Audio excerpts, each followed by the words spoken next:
He looked at me as if observing any object and said, "You take everything so seriously." For me, it was just fun. It was at that moment that I understood. I was just a game for the narcissist. Nothing we experienced had any real meaning for him. And the cruelest thing is that for a long time, I also stopped seeing myself. The relationship started out as a fairy tale. The narcissist knew exactly how to win me over. Sweet words, intense gestures, undivided attention. He was charming. He looked like a man in love, but everything was rehearsed. It was part of his game. Every step was calculated to hold me. He came up with unexpected gifts, phrases that touched my deepest fears. I thought it was destiny, but in fact, he already knew where to strike. The narcissist made a point of putting me on the pedestal, only to later knock me down and say that I was being dramatic. I mistook that butterflies in my stomach for passion, but it was instability. It was anxiety. It was fear of being changed. And this fear he fed every day. The narcissist used silence as punishment. It disappeared for days, then appeared as if nothing had happened. And when I asked where he was, he laughed. "You're crazy. Are you freaking out about it yet?" Gradually, I began to doubt my reaction. Was I really exaggerating? I began to measure every word. I couldn't seem needy, nor cold. I couldn't love too much, not too little. It had to be exactly how the narcissist wanted it to be. And even then, it was never enough. He compared me to ex-girlfriends. She said that I was more sensitive than the others, that I got too involved. And I, wanting to prove that I was different, forced myself to swallow what I felt. He once said, "You have to be more detached. I like a woman who guarantees herself." And then I understood that his game was to make me feel insecure, and then accuse me of being weak. But I was already too immersed to leave. The narcissist wants to control and manipulate the person in everything, and there is no one who can stand it. When the narcissist ignored me, I felt invisible. When she praised me, I felt alive. My self-esteem was completely in his hands, and he knew. I used it as someone who moves the pieces of a board. Every crumb of affection was calculated. When I tried to walk away, the narcissist became the ideal man. He said he loved me, that he was just confused, that I was the only woman he really saw, and I would come back. He always came back. In the beginning, I still believed that the narcissist was just going through a rough patch. He justified the disappearances with stress, the harsh words with fatigue. I told myself that to love someone was to understand their wounds. But what I didn't realize was that I was being devoured, piece by piece, while the narcissist kept the game running, always in control. I remember a Saturday when he appeared out of nowhere after 2 days without responding. He came with a smile on his face, as if everything was fine, and told me, "You should learn to be lighter. This intensity of yours is exhausting." I held back my tears, trying not to show how much I had suffered for that absence. The narcissist hated it when I showed pain. He said it was emotional blackmail, so I shut up, swallowed the anguish, and spent the weekend pretending normality, so as not to be accused of drama. That was the pattern. He hurt, and then demanded balance. She tested me all the time. Let's see how far she can take it. And I could handle it, because he wanted to believe that this was love, that behind the coldness, there was a wounded man, not a manipulator. But the narcissist wasn't hurt. He was in control, and control was what he loved most. When I realized that I was stronger, more centered, he would appear with a new provocation, a new subtle threat, just to destabilize me again. There was one night when I refused to go out with him. I was exhausted, emotionally drained, and just wanted silence. The narcissist freaked out. He said that I was cooling down, that I was with someone else, that I was ungrateful. I was shocked by the sudden aggressiveness. He turned around and said to me, "You think you're very smart, right? But I read you like an open book. And I'll tell you one thing. No one will want you that way." Those words were tattooed on me. I spent weeks looking at myself in the mirror with shame, with doubt, trying to understand what was so wrong with me. After this episode, the narcissist became more direct. He began to make fun of my reactions in front of others. He made jokes that only I understood as poison.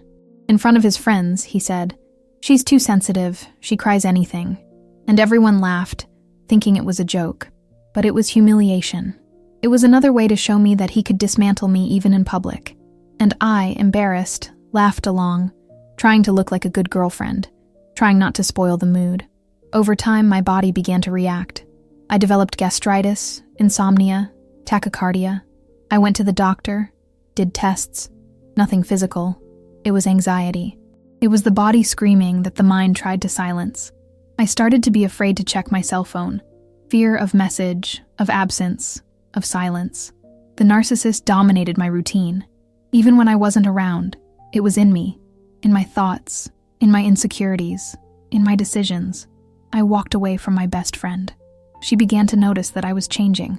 One day she said to me, "You look erased," and that hurt, because it was true. But the narcissist said she was a bad influence, that she just wanted to turn me against him. And I, blinded by manipulation, broke up with the one who loved me the most, all to maintain the illusion of the relationship. Comment below if you've been through what I went through. Tell me how it was, and how you got rid of the narcissist's clutches. The narcissist knew he was winning, and the more isolated I became, the more he tightened the siege. He began to choose my clothes, to criticize my tastes, to control my schedules, and if I complained, he turned everything around. "You're getting paranoid. I'm just trying to help you." And when I threatened to leave, he played the victim. "I give everything for you, and you throw it away? You see, you never loved me." It was an endless loop. Pain, guilt, false affection, silence. I no longer knew where he began and where I ended. There was a morning when I woke up with the feeling that something in me had died. I looked to the side and saw the narcissist sleeping peacefully, as if nothing was wrong, as if he hadn't erased me little by little. I, next to him, no longer felt love, no anger, no pain. I felt nothing, and this nothing scared me, because his emptiness was now inside me. I became an extension of the narcissist, cold on the inside, but smiling on the outside, just to maintain the facade that everything was fine. I began to realize that all I did was thinking about avoiding conflict, avoid crisis, prevent the narcissist from freaking out. I didn't live anymore. I just managed tensions. One day when I walked into the house after work, he looked me up and down and asked, "Is this the outfit you've worn all day?" When I confirmed, he said, "You're offering yourself now, is that it?" And then came the sermon disguised as concern. He talked about respect, about image, about preserving myself. But I knew. It was just another narcissist strategy to control me. I started to change clothes before getting home. I started to avoid eye contact with coworkers. I started to silence my own smile, afraid of seeming too approachable. The narcissist molded me as he wanted, and I obeyed without realizing it. Because with each resistance of mine, he reacted with what hurt the most: absolute coldness. Days without touching myself, without talking, without looking, as if I were invisible. And deep down, I preferred humiliation to long days of silence. At least, when he humiliated me, he still recognized my existence. Once, after a whole week in which he barely spoke to me, I begged for a conversation. She said she was tired, that she needed affection. He looked at me with contempt and said, "You're a spoiled child. Love is not what you keep asking for. It grows." And he left the room as if he had taught a lesson. I stood there, sitting on the edge of the bed, looking at the floor, with my throat dry. I didn't cry. I couldn't even do that anymore. The narcissist had ripped even my pain away. There was only a silence inside me that swallowed me inside. He said I was too emotional, but he was the one who exploded over anything. A dish out of place, a cross answer, a look that he interpreted as a challenge. The narcissist created his own reasons to punish me, and then I said it was my fault. That I provoked, that I knew exactly what I was doing, and I believed it, because he was convincing, because he said it with such certainty that I began to think that in fact I was problematic. I started researching about abusive relationships in secret. I read texts, listened to reports, and with each line, I saw myself there. The same words, the same cycles, the same emptiness. One day, I read the phrase, "A narcissist doesn't love you. He loves the power he has over you." And that crossed me. I felt naked, explained, unmasked. But even with this understanding, I still couldn't get out, because the narcissist made a point of reminding me every day that outside of that relationship, I was nothing. "If it weren't for me, where would you be now?" he would say. "No one will be able to withstand its intensity. I who support you, I hold you." and I clung to it as if it were true, like he's really doing me a favor, as if loving was enduring being stepped on every day. And the worst thing was that, in the midst of all this, there were still good moments. Moments when he laughed with me, called me beautiful, made plans for the future. And I clung to these fragments as if clinging to a dream that has already ended, but still insists on remembering. The narcissist knew exactly when to give me crumbs, not out of affection, but out of strategy. Whenever he realized that I was on the edge, that maybe I could get out, he came with that charming side. He took me to dinner, said I was special, made promises. Let's travel just the two of us. Start over. Erase everything that has passed. And I, emotionally exhausted, surrendered to that idea as if accepting temporary relief from pain, because that's what it was. He drowned me, then offered me a sip of air, just to continue the cycle. There was a day when I said, with all the courage I could muster, I'm thinking of leaving. The narcissist stared at me for a few seconds, then laughed. He laughed out loud, as if he had heard an absurd joke. You're not going anywhere, he said. You don't even know how to live alone. Who will want you? Are you going to go around saying you were a victim? Will it become one of those internet hysterics? The way he made fun of my pain was so cruel that I lost my speech. I kept looking at him, trying to understand at what moment that man I knew had become this. But the truth was even harder to swallow. He had always been like that. It took me a while to see. After that conversation, the narcissist became even more careful with control. It began to invade my privacy in a more direct way. He took out my cell phone, read my conversations, asked questions as if he were just curious, but it was all part of the monitoring. He needed to make sure I was still under his thumb. If I was distant, he created a fight. If I was affectionate, he would move away. It was a dance where only he decided the rhythm, and I danced tiredly, but afraid to stop. I started to apologize for everything. For being sad, for being quiet, for not smiling enough. The narcissist would say, "You ruin everything with that heavy-handed way of yours." And I asked for forgiveness, even without knowing exactly why. I started to hate myself. Hate what I had become. Hating the fact that you can't get out. Hating to emotionally depend on someone who only hurt me. But most of all, I hated myself for still loving him, for still wanting a gesture of affection, a sweet word, a night when he only looked at me tenderly without playing. The worst part was when he said, "You exhaust me." Those 3 words cut me more than any scream, because he made me believe that my love was a burden, that my surrender was suffocating. And I tried to prune myself, shut up, erase myself, all so as not to exhaust the narcissist. But the real exhaustion was mine. I started to live disconnected. At work, he feigned concentration. With his family, he feigned happiness. On social networks, he pretended a life that did not exist, because no one could know. The narcissist had taught me to protect his image. He said, "Don't throw our history to others. People from outside only get in the way." And I obeyed, even when everything in me screamed for help. I even went so far as to wonder if I was exaggerating. I started researching narcissistic disorder obsessively, looking for a diagnosis that would validate my pain. And every sentence I read was like a mirror. The initial charm, the game of control, the cycle of idealization, devaluation, and discard. It was all there. It was real. I wasn't crazy.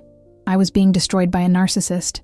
But even with this understanding, leaving still seemed impossible, because he had planted in me the idea that the problem was mine, that I was emotionally unstable, difficult to live with, impossible to love, and I carried that as truth, even knowing, deep down, that that narrative only interested him. I began to keep everything inside me, the words I didn't say, the cries I swallowed, the cries for help I never sent. Each silence became a new weight on his shoulders. The narcissist, on the other hand, remained light, always with control in his hands. He presented himself as the best version of himself to the world, hardworking, polite, charming. People said, "You're lucky, he's a rare man." And I smiled, agreed, and came home suffocating everything I knew. There was a night when we were having dinner with acquaintances. The narcissist told a story of mine, distorting everything, exposing me in a cruel way, as if I were a walking joke. Everyone laughed. I, inside, died a little. When we got home, I tried to talk, to say that I felt humiliated. He looked me in the eye and said, "You're too sensitive. It was just a joke. If you are offended by everything, it's your problem." And so he erased another pain, as if my reaction was an exaggeration and not a consequence. The narcissist did not hit. He manipulated. He didn't scream. It diminished. He didn't physically lock me up, but it trapped me in an emotional prison made up of fear, doubt, and confusion.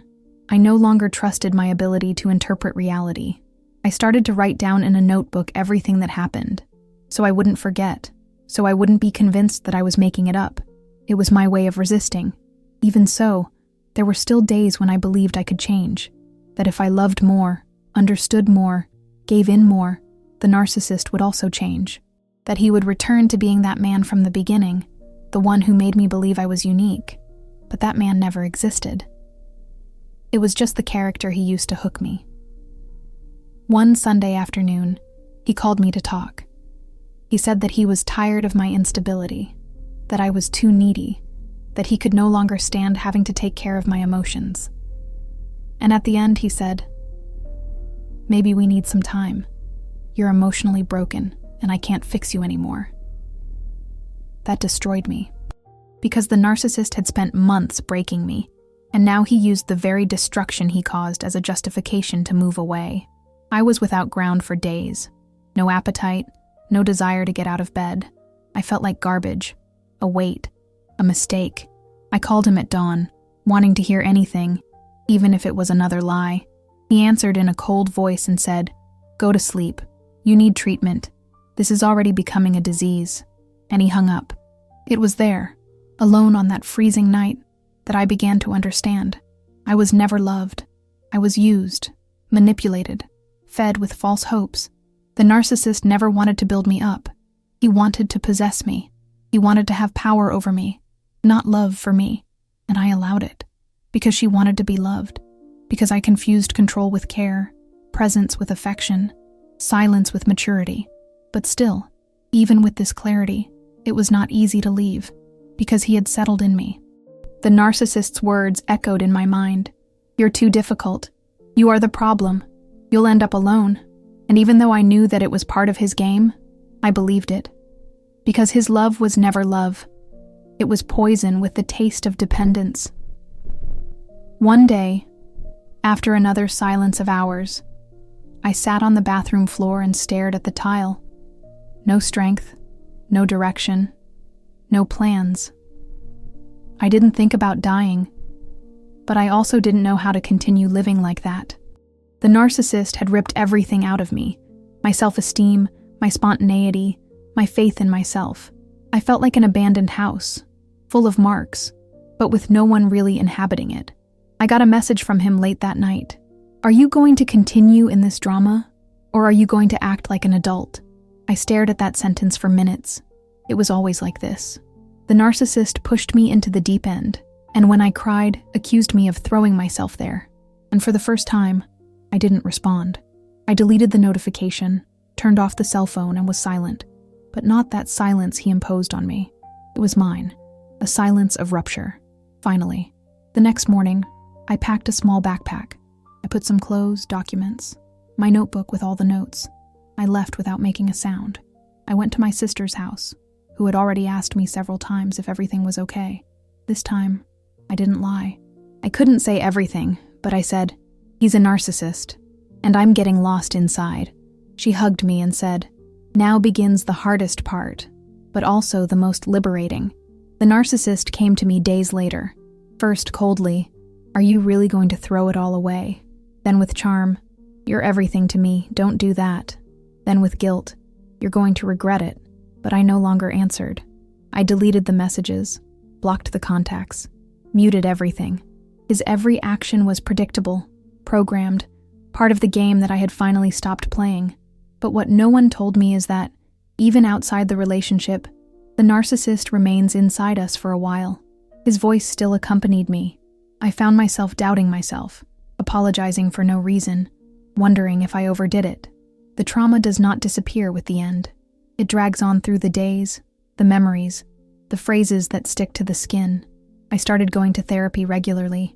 With each session, I dug up a piece of pain.